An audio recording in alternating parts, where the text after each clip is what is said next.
Alright, welcome dear students of 10th standard. Guys, ये video में हम लोग चालू करने वाले हम लोग का 10th स्टैंडर्ड का मैथ्स 1 का syllabus with your very first chapter that is linear equations in two variables. Okay, तो सबसे पहले हम लोग इस चैप्टर का पहले नाम समझने की कोशिश करते हैं इंट्रो वीडियो में। First of all, try to understand this word equations. Equation का मतलब क्या होता है गाइस?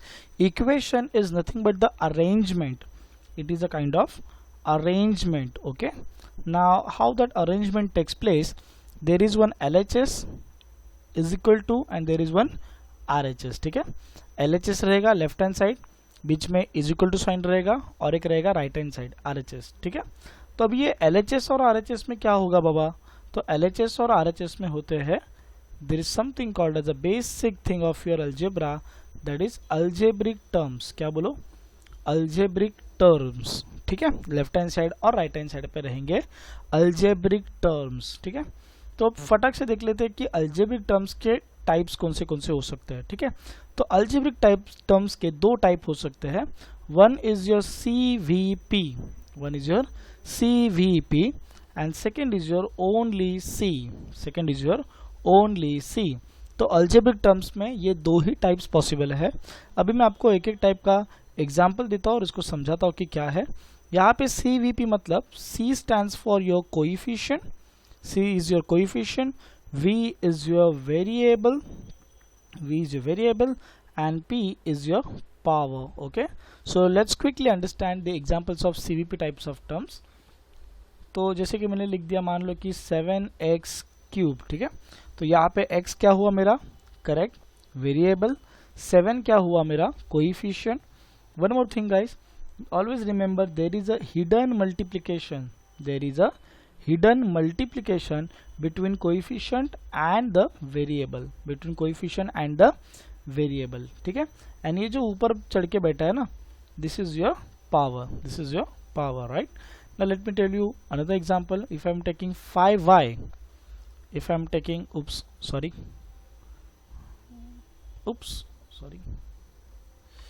अगर मैं यहाँ पे 5y ले लूँ, ठीक है, इसको कट कर देता हूँ 5y, तो यहाँ पे easily you can identify y is the variable, phi is attached to the variable, so phi is a coefficient and you will see nothing there is in power। तो यहाँ पे पावर में कुछ नहीं है, तो by default we will accept it as 1, we will accept it as 1। ठीक है, तो अभी अगर मैंने सपोज लिख दिया z, तो यहाँ पे you will see only variable part is there. Sir यहाँ पे कोएफिशिएंट किधर गया, पावर किधर गया? तो कोएफिशिएंट कुछ नहीं, मतलब क्या लेने का रे? वो भी 1। By default you will accept as 1 and the power is also 1। ठीक है, so this is the example of your CVP types of terms. ठीक है, now what is your second type of term? Second type of term is your C मतलब constant, C मतलब constant. Okay, so it can be any number from your real numbers, any number from your real numbers। ठीक है, so what were your real numbers? मैं short में real number को 5 category में divide करूंगा। It can be either a positive fraction, जैसे मैंने लिया 4/3, सो this is a positive fraction. It can be a negative fraction, मैंने लिया -7/5, it is a negative fraction. It can be even a zero, it can be even a zero. It can be a positive number, any positive number, or it can be a negative number, -9। ठीक है, so you can take this, you can consider this C, that is a constant number, from any of these 5 numbers: a positive fraction, a negative fraction, a zero, a positive number, or a negative number। all right, तो ये आपके दो algebraic terms हो गए। और normally हम लोग इस चैप्टर में, यानी कि फर्स्ट चैप्टर में क्या प्रयास करेंगे कि जो मेरा LHS है, LHS में मैं ऐसा प्रयास करूं कि I will try to keep the CVP types of terms on LHS and the constant terms on RHS, ताकि मेरा इक्वेशन सॉल्व करना इजी हो जाए। ठीक है भाई, किसी ने बोल दिया सर मेरे को CVP RHS में चाहिए और C LHS में चाहिए, चलेगा क्या? अरे चलेगा ना, क्यों नहीं चलेगा? बिल्कुल चलेगा। What I am telling you is we are following a standard way to solve the equations। ठीक है, we are following a standard way। इसके लिए स्टैंडर्ड वे में क्या बोलते हैं हम लोग कि भाई LHS में CVP को रखो, ठीक है, वेरिएबल वाले टर्म्स को रखो, और RHS में खाली नंबर, वेरिएबल ना है, खाली नंबर वाले जो टर्म्स है, कांस्टेंट नंबर जो है उनको आरएचएस में रखो। चलो और थोड़ा देखते हैं डिटेल में कि ये जो मैंने टर्म्स बताए सी, वी, पी एंड सी, तो सी तो मैंने बता दिया भाई, सी क्या हो सकता है, it can be any number, it can be a positive fraction, it can be a negative fraction, it can be a zero, it can be a positive number, it can be a negative number, in short it can be a any real number, it can be any real number. तो यहाँ पे देखो ये जो CVP है, इसमें we मतलब तुम लोग को पता है वो तो वेरिएबल होता है, तो वेरिएबल क्या रहेगा, ए टू जेड कुछ भी अल्फाबेट रहेगा। अब यहाँ पे सी और पी जो है, सी इज योर कोइफिशिएंट राइट, तो सी भी क्या हो सकता है, coefficient can be any real number, coefficient can be any real number, ठीक है। अब पावर जो है ना, पावर तो वैसे भी कोई रियल नंबर हो सकता है, लेकिन गाइज हमेशा याद रखियो कि लीनियर इक्वेशन के चैप्टर में लीनियर वर्ड जो है, लीनियर वर्ड किसके लिए है, because the highest power in the equation will be always 1, highest power in the equation will be always 1 which is also called as degree. ये हम लोग नेक्स्ट स्लाइड में देखते हैं।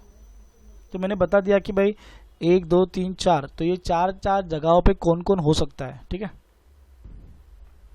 सो जैसे मैंने अभी जस्ट एक्सप्लेन किया था कि लीनियर वर्ड किसके लिए है, so the linear word is related to the degree of equation.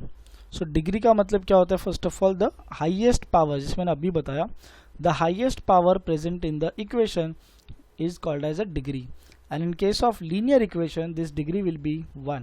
In case of quadratic equation which is your second chapter, उसमें रहेगा डिग्री 2। तो इसके एग्जाम्पल देख लेते हैं कुछ, देखिए। और एक चीज देखिए, इन 2 वेरिएबल्स बोला है, तो यहाँ पे ऑब्वियसली 2 वेरिएबल देखने के लिए मिलेंगे अपने को। मैंने लिखा है यहाँ पे 5x plus 6y is equals to 9, ठीक है। तो यहाँ पे फर्स्ट ऑफ ऑल अभी इसका मैं थोड़ा सा एक्सप्लेनेशन देता हूँ।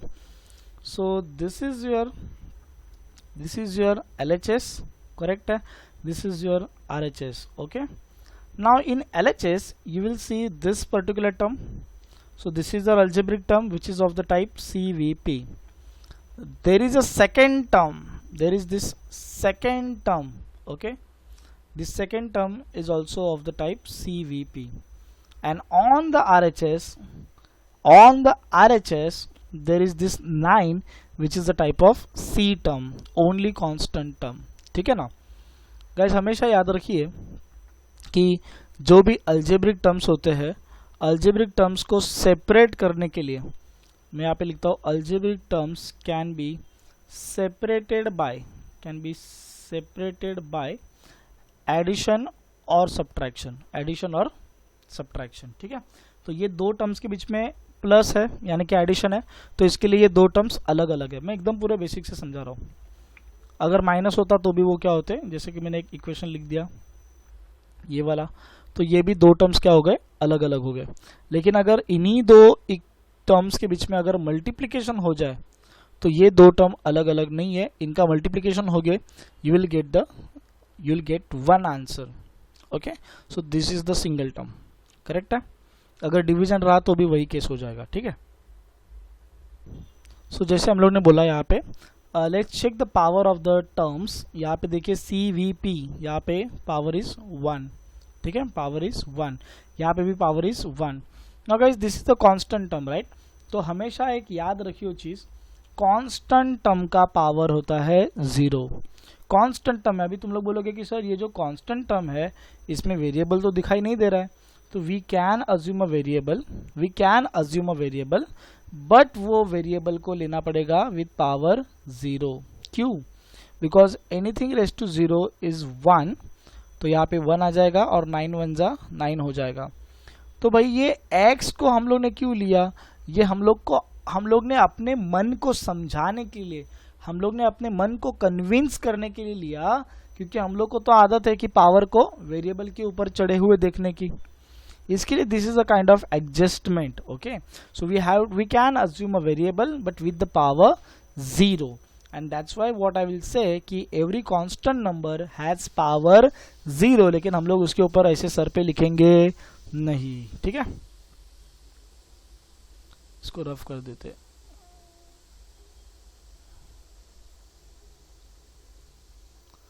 So that's why you will find throughout this equation what is the highest power.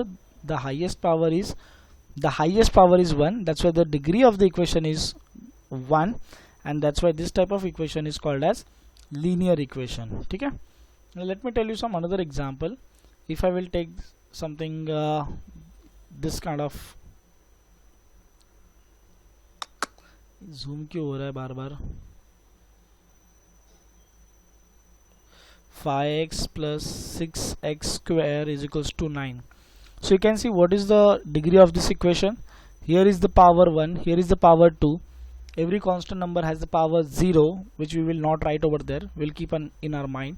So what is the highest power present here? It is 2, and that's why the degree of equation is 2, and this is not a linear equation, this is rather been a quadratic equation. It will be a quadratic equation.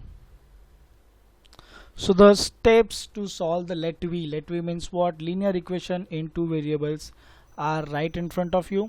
What we will do, we will discuss one numerical and each step one by one. Okay, so let's see.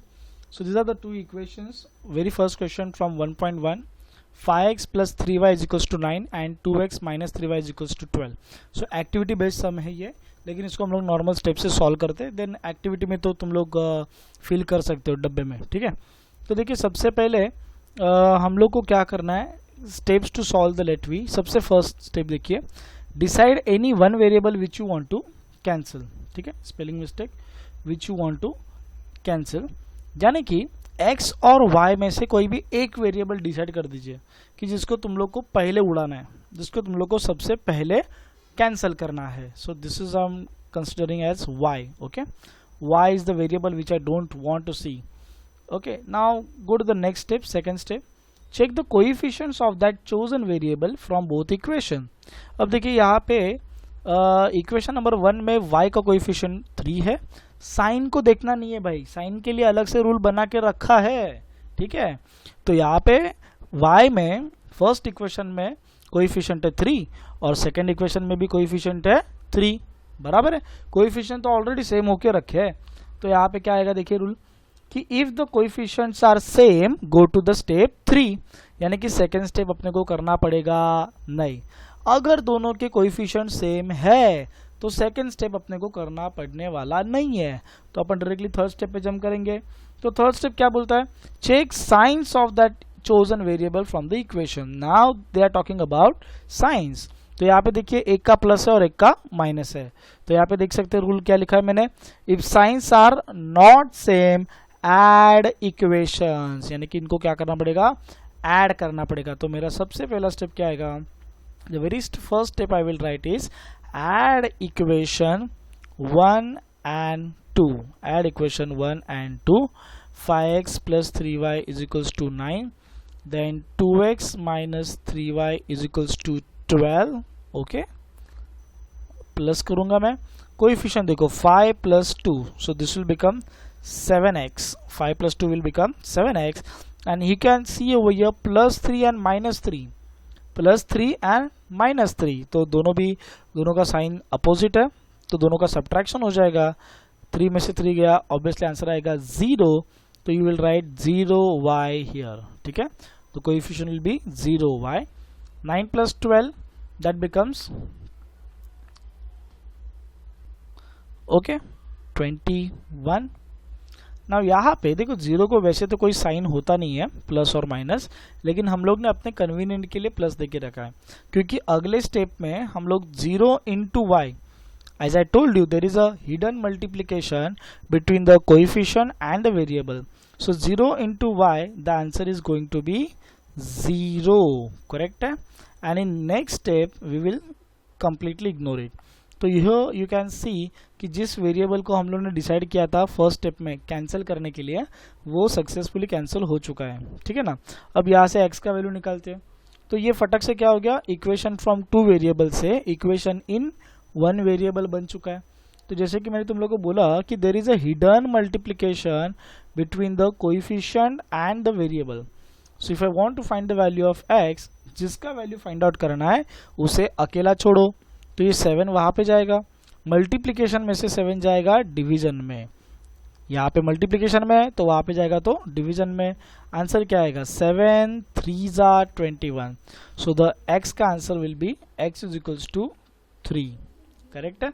अब ये एक value अपने को मिल गया, लेकिन इसका value भी अपना निकालना बाकी है। तो what we will do, we are having two equations with us, we will use any one equation to find the value of the y. So what I will do here, I will simply I will select the simplest equation. The equation number 2 is very simple. So put x is equals to 3 in equation 2. Okay. So we will rewrite that equation before substitution. 2x minus 3y is equals to 12. अब यहाँ पे देखो x के जगह पे छुप के से क्या चला जाएगा, 3 चला जाएगा। ठीक है। और अभी यहाँ पे क्या हो जाएगा, as I told you there is a hidden multiplication between coefficient and variable, तो ये 2 3 ज़ा 6 हो जाएगा। करेक्ट है। और अपने को y का वैल्यू निकालना है, तो जिसका वैल्यू निकालना है उसको अकेला छोड़ो। तो पहले ये 6 को भेज दो उधर। बाबा 6 क्या कर रहा है, y बोल रहा है कि यार leave me alone, leave me alone भाई, लीव मी अलोन। प्लस 6 वहाँ पे गया -6, तो यहाँ पे 12 माइनस 6 आंसर क्या आएगा, 12 माइनस 6 आंसर आया 6। अगेन y का वैल्यू निकालने के लिए y को अकेले रहना है, तो ये -3 को भी भेजना पड़ेगा। बट -3 यहाँ पे मल्टीप्लिकेशन के फॉर्म में है, तो वहाँ पे जाएगा तो डिवीजन के फॉर्म में चला जाएगा। सो 6 upon -3 and that will become 3 2 ज़ा, राइट, एंड ऊपर प्लस है नीचे माइनस है, plus minus minus, the answer will become y is equals to -2. So this is how you are going to use these basic steps to solve the let v linear equation in two variable.